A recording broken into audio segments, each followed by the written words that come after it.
프랑스의 철학자이자 문학자의 샤르트르가 이런 얘기를 한 적이 있습니다. 우리 사람의 인생은 B와 D 사이의 C다. 그런 얘기였습니다. B는 이제 영어로 벌스 출생이고 D는 데스 죽음, C는 초이스 선택이라는 뜻입니다. 그러니까 우리 인생이라고 하는 것은 출생 이후에 죽음 이전까지 이 사이에 다 모든 것이 선택이다. 그 얘기입니다. 참 철학자다운 얘기입니다. 태어날 때부터 죽는 날까지 선택의 연속입니다.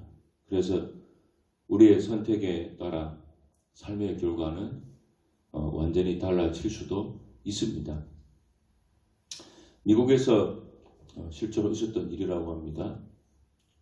매우 친한 두 친구가 있었는데 어느 날 그 친구가 같이 얘기를 하면서 조용히 어떤 강둑의 길을 걷고 있었습니다.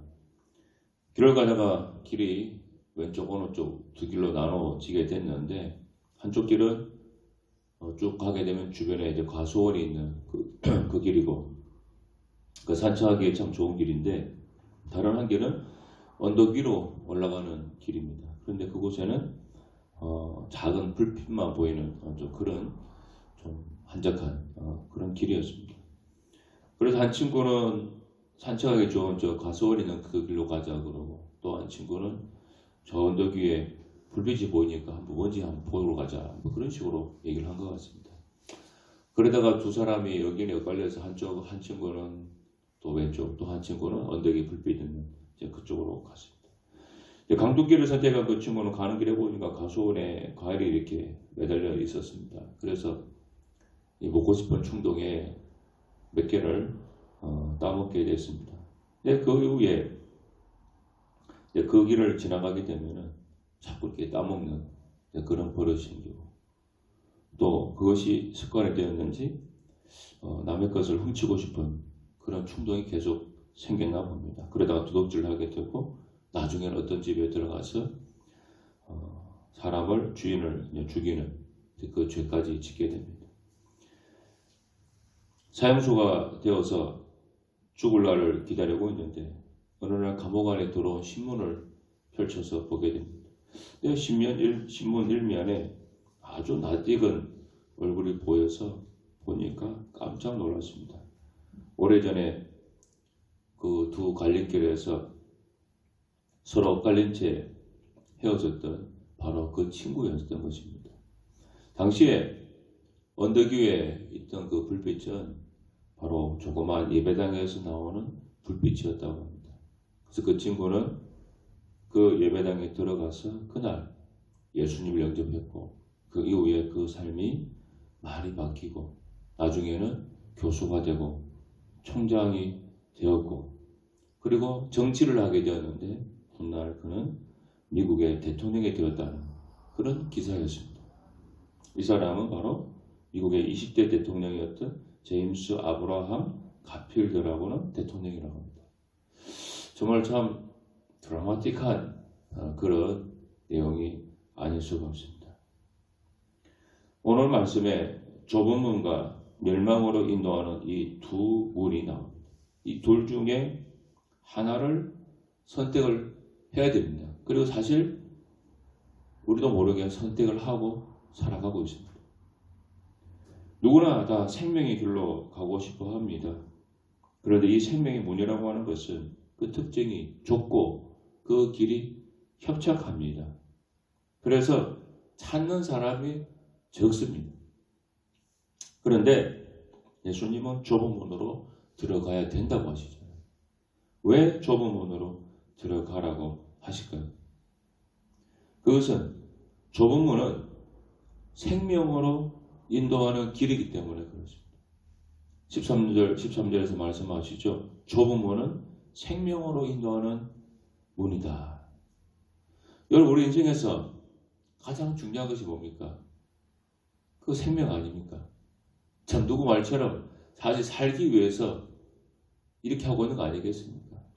살기 위해서 일하고 살기 위해서 공부하고 다 그런 거 아니겠습니까? 그런데 여기서 말하는 생명이라고 하는 것은 단순히 우리 인간의 육체적인 생명, 목숨만을 의미하지 않습니다. 우리의 삶을 포함한 영원한 생명, 영생을 의미합니다. 우리가 예수님을 믿은 후에 확실히 알게 되는 것들이 있습니다. 이 세상의 삶이 전부가 아니라는 거죠. 또 눈에 보이는 것이 다가 아니다. 죽음 이후의 세계가 있고 그리고 거기에서 영원한 삶이 있다고 하는 것을 알게 됩니다. 영적인 세계가 있음을 알게 되었습니다. 그래서 좁은 문임을 알면서도 그 길을 이제 걷는 거죠. 좁은 문으로 들어가면 그 길이 협착하고 좁다고 합니다. 이 협착하여라고 하는 이 단어, 이것을 성경의 그 원어의 뜻을 보면은 다른 곳에서는 우겨싸임 받다, 환난 받다 그렇게도 쓰입니다. 그러니까 협착하고 가는 것은 타인으로부터 고통받는 삶을 포함하는 거예요. 환난 받는 삶이에요. 그리스도를 따르는 길이 생명은 보장은 되어 있습니다. 그런데 그 과정에서는 끊임없이 고난을 받을 수밖에 없다. 그 의미를 담고 있다는 거죠. 그래서 좁은 길로 들어가는 사람이 적습니다. 여러분 철로역정이라고 하는 책 있습니다.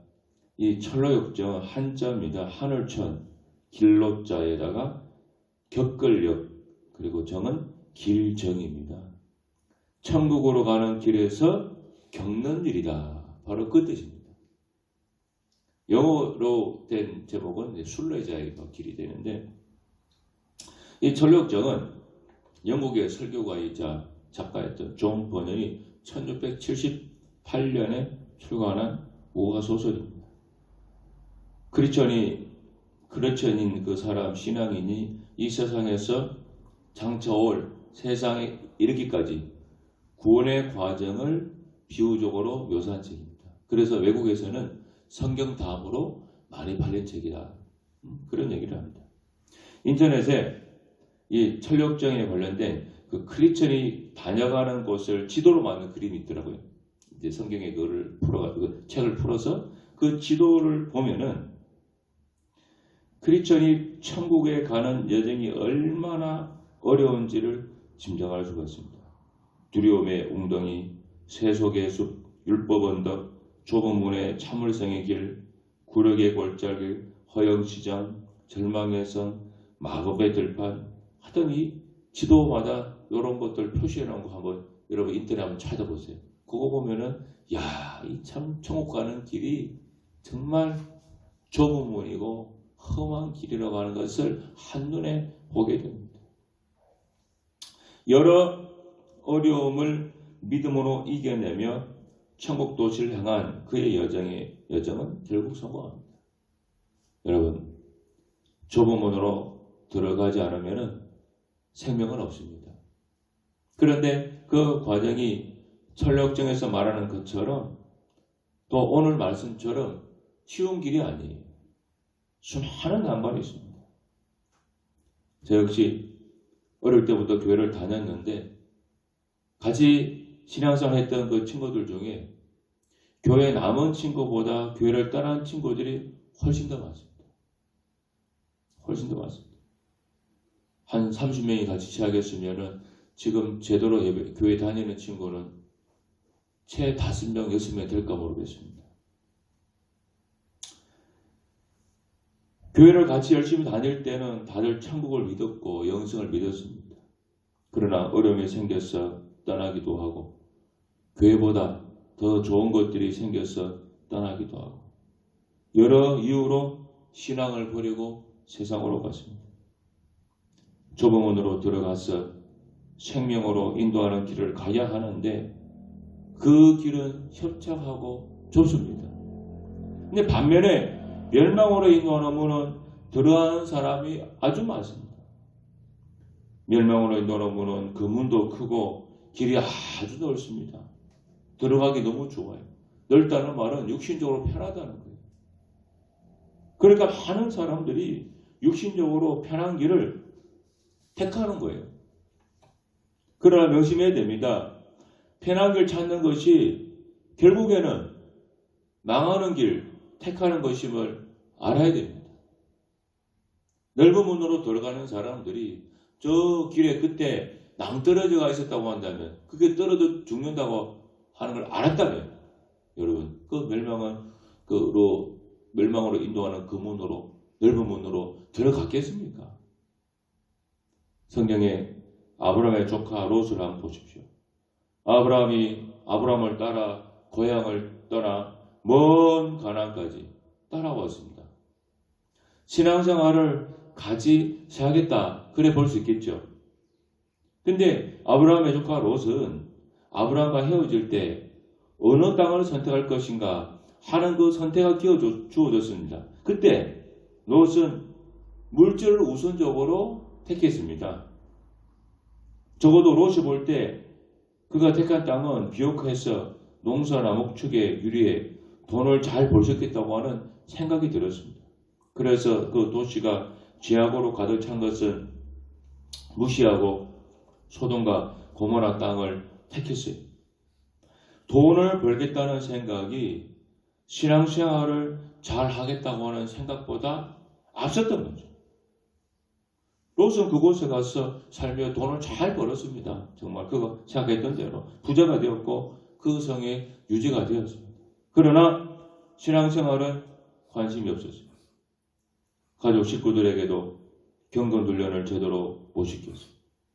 하나님께서 소돔과 고모라 성을 심판하려고 천사를 보냈을 때 경고를 해줬는데 그 사이들은 장인의 말을 농담으로 알았습니다. 그 아내마저 귀담아 듣지 않다가 소금 기둥이 됐죠. 이것을 볼 때 신앙생활을 어떻게 했으면 가족들마저 그 말을 믿지 않았겠습니까? 우리가 시간을 거슬러서 만일 롯이 지금의 이 결과를 알았다고 한다면 과연 그가 아브라함과 헤어질 때 그 땅을 택할 때 과연 소돔과 고모라 땅을 택했겠는가? 그 결과를 알았다고 한다면 저는 적어도 이 선택을 하지 않았을 거라고 생각해요.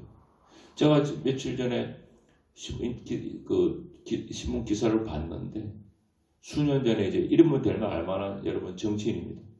그 전직 대통령 시절에 법무부 장관도 하고 했던 정치인인데 그분이 여러 가지 이유로 부인이 감옥에 가고 자식들이 조사를 받고 하여튼 굉장한 고통을 겪었던 그런 정치인이에요.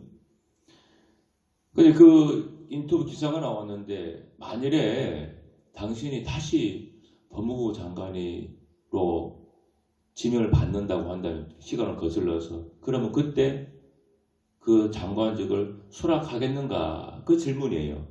그랬더니 그분이요. 나는 수락하지 않겠습니다. 그러더라고요. 우리의 가족이 이처럼 멸문자를 당할 정도인 것을 알았다고 한다면 나는 절대 그 장관직을 수락 안 했을 겁니다. 그 얘기예요. 여러분 그렇습니다. 사람은 그렇습니다. 결과를 모르니까 오늘 내가 이 선택을 하는 거예요. 형통의 비결, 축복받는 비결, 영혼이 잘 되는 비결, 여러분 이 비결은 다른 것이 아닙니다. 좁은 문, 좁은 길밖에 없습니다. 독일의 신학자 보네퍼는 말하기를 값싼 은혜가 우리 교회의 가장 치명적인 원수입니다. 우리는 오늘 값비싼 은혜를 위해 싸우고 있습니다. 그래 얘기했어요. 쉽게 말하면 교인들이 너무 쉽게 예수 믿고 너무 쉽게 축복받고 너무 쉽게 천국에 가려고 한다는 거예요. 다 쉽고 편하게 예수님 믿고 신앙생활을 하고 싶어 한다는 거예요. 근데 여러분 생명으로 인도하는 물은 좁고 길이 협착해서 찾는 사람이 적습니다. 절대로 항상 편하지 않습니다. 그런데 이 문을 들어서야 이 길을 가야 생명의 영생이 있습니다. 영광이 있습니다. 여러분 성경에 나오는 믿음의 위인들을 보십시오. 아브라함, 요셉, 모세, 다윗, 또 바울 이분들은 다른 이들이 찾지 않는 좁은 문, 좁은 길을 걸었던 사람들이에요. 그렇기 때문에 구속사를 빛낸 인물이 된 거죠. 그런데 아무리 강조를 해도 사실은 찾는 이가 적습니다. 성경이 그렇게 말씀하고 있습니다. 좁은 문으로 들어가야 할 생명이 있지만 찾는 이가 적다. 그러니까 오늘날에도 예수님 믿어야 영생이 있다 말하지만은 여러분 어떻습니까? 교회를 찾는 사람이 자꾸 줄죠. 왜 그렇습니까? 재미도 없고 때로는 힘들고 때로는 뭔가를 양보를 해야 되고 포기를 해야 되고 쉽지가 않습니다. 오늘 우리 한국교회가 이만큼이라도 성장할 수 있었던 배후에는 좁은 문을 택한 순교의 신앙을 고수했기 때문입니다. 좁은 문을 마다하지 않았던 우리 신앙의 선배들이 있었기 때문에 그나마 지금 이 한국교회가 이만큼이라도 유지를 하고 있는 겁니다. 일제시대 때 순교했던 주기철 목사님 얘기입니다. 정말로 잔악한 일본 순경들이 정말로 고문을 심하게 했는데 고문을 그렇게 해도 말을 안 들으니까 한 번은 옥에 갇힌 성도들이 보는 앞에서 모판을 깔아놓고 너희들이 신사참배를 하면 주목사는 모판 위로 걷지 않겠다. 그렇게 얘기했어요. 그때 주기철 목사님이 이렇게 얘기했습니다. 나 주기철을 생각하지 마십시오. 오직 주님 지신 십자가만 바라보세요. 오직 주님의 계명을 따르십시오. 내가 모판을 걸을 테니까 당신들은 신사참배하지 말라. 그 얘기죠. 그 얘기를 하고 실제로 모판을 걸어서 갔다고 합니다. 그 어떻게 됐겠습니까, 여러분? 찬송가 158장 3절 가사가 이렇습니다. 눈물 없이 못 가는 길, 피 없이 못 가는 길, 영문 밖에 좁은 길에 골고다의 길이라네. 영생 복락 얻으려면 이 길만은 걸어야 해. 배고파도 올라가고 춥더라도 올라가세요. 이 찬송가는 주기철 목사님이 작사한 찬송가입니다. 서쪽하늘 붉은 노을이라고 하는 찬양입니다. 누가복음 13장 24절 말씀 보면은 좁은 문으로 들어가기를 힘쓰라. 그렇게 나와요. 힘써야 돼요. 신앙생활 할 때 어려움 있죠. 낙심도 옵니다. 또 실망도 생깁니다. 때로는 또 몸이 건조해지는 그런 때도 옵니다. 근데 이 모든 것을 이겨내려고 해야 돼요. 힘을 좀 써야 됩니다. 가만히 있으면서 모든 것이 좋아지면 잘하겠다. 그렇지 않습니다. 생명으로 인도하는 길을 포기해서는 안 됩니다. 그 높은도 덕소교회를 섬기는 그 담임 목사님께서 설교 중에 한 예화라고 합니다. 그걸 좀 인용하겠습니다. 이분이 일본에서 목회하실 때 교회에서 설교하는데 그날 예배 중에 남성 중장단의 특별 찬송 순서가 있었습니다. 근데 찬양으로 나온 3명 남자를 보고 깜짝 놀랐다 그래요. 이분들이 큰 체구였고 자세나 팔, 목에 보니까 아주 문신들이 많아요. 그걸 가만히 보니까 일본의 야쿠자들이었어요. 그 찬양을 부르는데 얼마나 이 세 사람이 찬송을 잘하는지. 찬양을 다 부른 다음에 그 중에 한 사람이 짧게 간증을 했습니다. 우리에게 3가지 공통점이 있습니다. 하나는 우리가 다 야쿠자였다는 사실입니다. 또 하나는 아내가 다 한국 사람이라고 하는 사실입니다. 그리고 셋째는 하면서 3사람이 다 왼손을 앞으로 펼쳤는데 모두 깜짝 놀랐습니다. 그 3사람이 모두 다 새끼손가락이 없었기 때문입니다. 그것에 무엇을 의미하는지 그 자리에 있는 일본 사람들은 너무나 잘 알기에 숙연해졌다고 합니다. 그들은 예수님을 믿고 구원의 은혜를 알고 나니까 더 이상 이 깡패 생활, 조폭 생활을 할 수가 없었다고 합니다. 그래서 자기들이 하는 일이 하나님께서 기뻐하는 일이 아니었다는 것을 알고 야쿠자 두목을 찾아가서 내가 조직을 좀 떠나야겠습니다. 알겠어요. 처음에는 야쿠자 두목이 농담으로 받고 믿어주지 않다가 결국엔 진심임을 알고 모든 조직원들이 모인 자리에서 그 사실을 발표했습니다. 그리고 앞에 있는 탁자에 칼을 꽂고 그 칼로 자신들의 그 마지막 손가락을 하나 자르고 나서야 조직에서 나오게 되었다고. 이 이야기를 한 후에 목사님이 이제 교인들에게 물었습니다. 여러분은 예수님을 믿기 위하여 무엇을 잘라내었습니까? 그런 질문을 던졌다 그래요. 여러분, 좁은 문으로 들어가셔야 돼요. 무슨 일이 떠나도 이 길을 선택해야 되고 이 길을 떠나면 안 됩니다. 이 길에 생명이 있기 때문입니다. 좁은 문에서 벗어나고 좁은 길에서 벗어나면 그 다음 길은 멸망으로 인도하는 길입니다. 멸망입니다. 여러분, 이 길이 좁고 협착해서 찾는 사람이 적고 아마 앞으로는 더 적을 수 있습니다. 그래도 생명이 보장된 길이기 때문에 우리는 이 좁은 문, 좁은 길로 걸어가야 할 것입니다. 기도하겠습니다. 하나님 아버지, 좁은 문으로 가야 됩니다. 좁은 길로 가야 됩니다.